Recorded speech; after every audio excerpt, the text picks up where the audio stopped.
Menjelang berdepan Buriram United pada aksi kedua ACL Elite 2024, Alhamdulillah hari ini Johor Darul Ta'zim menerima dua berita gembira ini, tetapi sebelum kita meneruskan, jangan lupa untuk like, komen dan subscribe saluran ini supaya anda tidak terlepas maklumat tentang sukan bola sepak setiap harinya.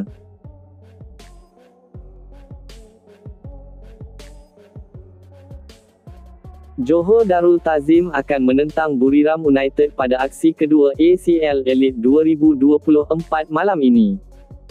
Perlawanan ini juga akan berlangsung di Stadium Sultan Ibrahim. Namun, hari ini JDT FC menerima dua berita gembira ini.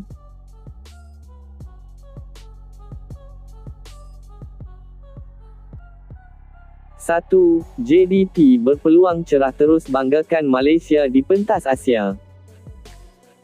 Johor Darul Ta'zim, JDT, memiliki peluang cukup cerah pada aksi AFC Champions League Elite, ACLE, hari ini bagi pusingan 16 terbaik kedua menentang cabaran wakil kelab dari Thailand, Buriram United.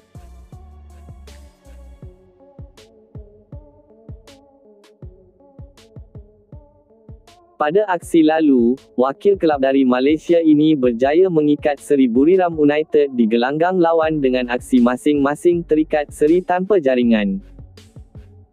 Kejayaan JDT untuk mengikat gegasi dari Thailand itu di gelanggang lawan tanpa membenarkan mereka mendapatkan sebarang gol, menyaksikan Harimau Selatan memiliki lebih besar hari ini bagi mengatasi lawan.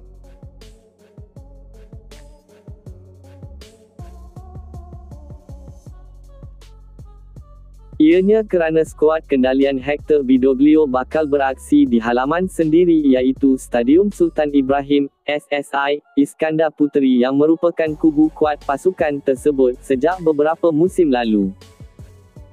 Malah, kehadiran ribuan penyokong setia JDT juga sedikit sebanyak mampu menaikkan moral para pemain untuk aksi hari ini menerusi sorakan padu sepanjang aksi berlangsung.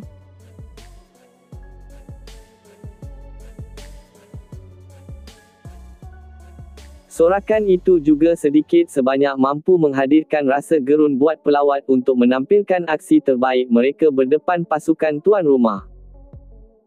Terarah kepada permainan, dijangka Hector Bidoglio bakal membuat beberapa perubahan untuk memerangkap lawan terutama di posisi tengah serta serangan mereka dengan membabitkan beberapa pemain.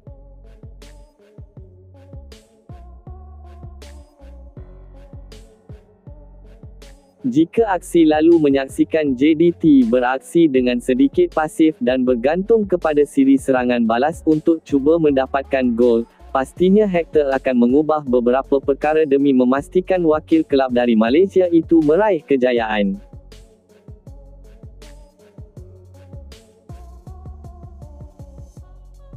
Aksi di pusingan 16 terbaik ini merupakan sesuatu yang sangat besar, dan JDT tidak boleh membuat sebarang kesilapan mudah atau sedikit terleka kerana segalanya bakal ditentukan pada hari ini.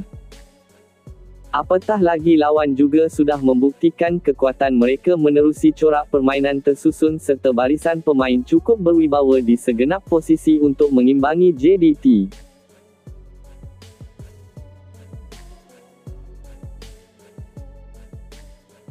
Apapun, suka untuk kami melihat bagaimana kitaran pemain yang bakal digunakan oleh Hector pada hari ini untuk memastikan pasukan tersebut berubah berbanding aksi lalu.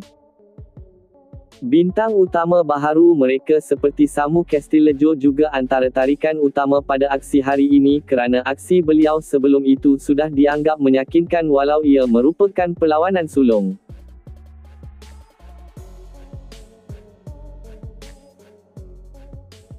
Dua, Bergson Da Silva mampu beri impak buat Harimau Malaya. Peledak berbisa Johor Darul Ta'zim, JDT, Bergson Da Silva dilihat mampu beri impak besar kepada Harimau Malaya. Perkara itu dinyatakan penganalisis sukan negara, Rizal Hashim apabila ditanya tentang impak Bergson sekiranya beliau menyertai skuad kebangsaan.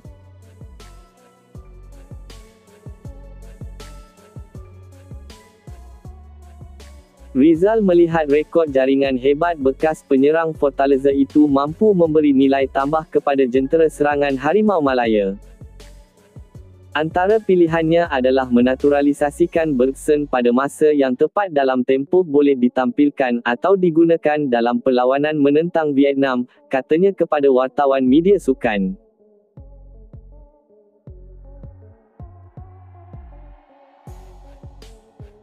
Apakah itu antara pilihannya, saya pun tak pasti dan ia terbuka kepada spekulasi. Tetapi betullah Bergson pemain impak yang boleh memberi nilai tambah kepada skuad kebangsaan sekarang. Sejak menyertai JDT pada 2021, Bergson sudah meledakkan 140 gol daripada 135 penampilan.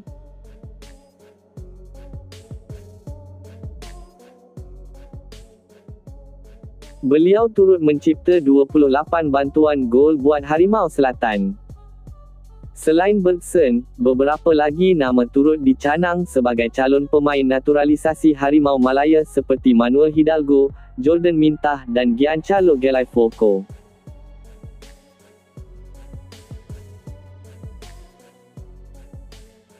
Sebelum ini, bekas penyerang Gremio itu pernah memberi bayangan bahawa beliau semakin hampir menyertai skuad Harimau Malaya. Skuad negara berada dalam kumpulan F bersama Vietnam, Laos dan Nepal untuk aksi pusingan kelayakan Piala Asia 2027. Harimau Malaya bakal membuka kempen kelayakan dengan menentang The Gorkhalis pada 25 Mac ini.